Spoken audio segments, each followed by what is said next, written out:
আমি নাকি বড় নাকি অভদ্র, আমি নাকি একদম বজ্জাত, আমি নাকি ছ্যাঁচড়া মেয়েদের জায়গায় পড়ি। না, এটা আমি বলছি না, আমাকে কিছু কিছু মানুষ বলে। দাঁড়াও, তোমাদের আগে আমি ইন্ট্রোটা দিয়ে দিই। গুড মর্নিং সবাইকে, রাকি আইস ব্লগে সবাইকে অনেক অনেক স্বাগত। সবাই কেমন আছো? আশা করছি সবাই ভালো আছো, আমিও ভালো আছি। দেখো, ভিডিওর শুরুতেই কথাগুলো বললাম, শুনতে বড়ই অদ্ভুত লাগলো, তাই না? আচ্ছা, এখনকার যুগও তবুও দেখো মেয়েদেরকে এসে ড্রেস পরায় নিয়ে জাজ করে। এটা কিন্তু দেখো, ঘরের লোক কি বাইরের লোক না, আমি বলবো না যে কে এরকম বলছে।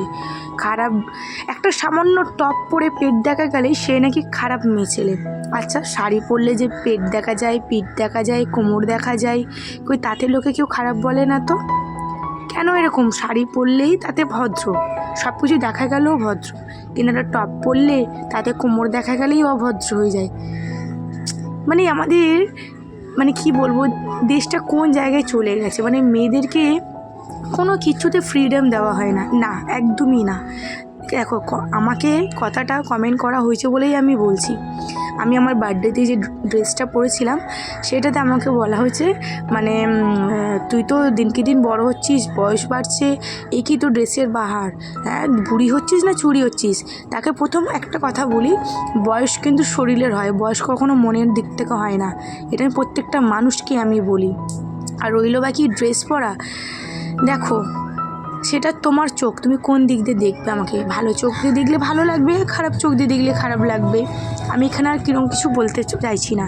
আর একটা কথা, শরীর আমার, ড্রেস আমার, ঘরের লোক যখন আমার কেউ কিছু বলে না, তুমি কে ভাই আমাকে এত জাজ করার? আমি তো বুঝে উঠতে পারি না। আর কেউ এরকম ধরনের ড্রেস পরলেই সে বয়ফ্রেন্ড পটিয়ে রাখে, সে কারোর সাথে রিলেশনে আছে, ঘরে চিট করছে। দেখো, আমি এরকমের পাল্লায় আমি পড়ি না। আমার যদি চিট করার হয়, আমি অনেক বছর আগে আমি চিট করতে পারতাম। জীবনে এত ঝড় ঝাপটা, সংসারে এত অশান্তি নিয়েও আমি সংসার করে চলতাম না। তো এসব কথা প্লিজ আমাকে কেউ কমেন্ট করে জানাবে না। আমার যথেষ্ট বুদ্ধি হয়েছে, আমার নিজের ভালো খারাপটা আমি বুঝতে শিখেছি। সো যাই হোক, এত কিছু বলার জন্য থ্যাংক ইউ সো মাচ। যে তোমার লাইফ তুমি কীভাবে করবে সেইটা আগে দেখো নিজের লাইফে, আমার লাইফে ইন্টারফেয়ার করতে এসো না ভাই। তো দেখো, অনেক কিছু বলে ফেললাম, হয়তো এই কথাগুলো অনেক সবার খারাপও লাগতে পারে, লাগলে আমার কিছু করার নেই। তার কী বলবো, কিছু বলার নেই আমার। তো দেখো, এদিকে আমি তোমার সাথে কথা বলতে বলতেও রান্নাবান্না সেরে ফেলছি। এটা হচ্ছে ওই মা যে লাইলিং থেকে যে মাছটা নিয়ে এসেছিলো, সে মাছের ঝাল করবো, সেই কারণে দেখো এক এক করে সব মশলা কিন্তু দিয়ে দিলাম।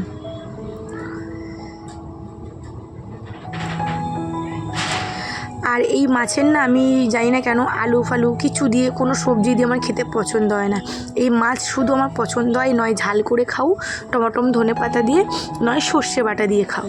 আমি আমার পছন্দ, এটা আমার চয়েসটা আমি বললাম। একজন একটা চয়েস থাকতেই পারে। আর এদিকে দেখো, আমি রান্না বান্না সেরে চটপট চলে এসেছিলাম ঘর ঝাড় দেওয়া মোছা। এইগুলো তো আমার ডেলিকার কাজ, আশা করছি সবাই জানো। এটা তো আমার কিছু বলার নেই। তো সমস্ত কাজ সেরে স্নান করে আর জামা প্যান্ট কেচেছিলাম। আমি তো স্নান বাথরুমে করি, আর কলে জামা প্যান্ট কাচি। তো কিছু জামা প্যান্ট পরেছিল ছেলেটার আমার, তো সেইগুলো কেচিয়ে নিয়েছিলাম। দেখো, মায়ের তো বয়স হচ্ছে, মা কাচাকুচি করে, বাট মা কতটা সামলাবে, তাই না? যেমন আমি করে নিলাম। দুপুরে লাঞ্চে ছিল বাঁধাকপির চচ্চড়ি, ডাল, আর এদিকে ছিল যেমন বললাম না লাইলিং টিকা মাছের ঝাল। ব্যাস, খেয়ে দিয়ে এসে একটু ভিটামিন ডি খেতে চলে আসলাম। রোদ্দুর, শীতকালে রোদ্দুরটা কী ভালো লাগে, তাই না? তারপর যেই বেজে গেল 4টে, চলে গেলাম কোচিনে। টাটা।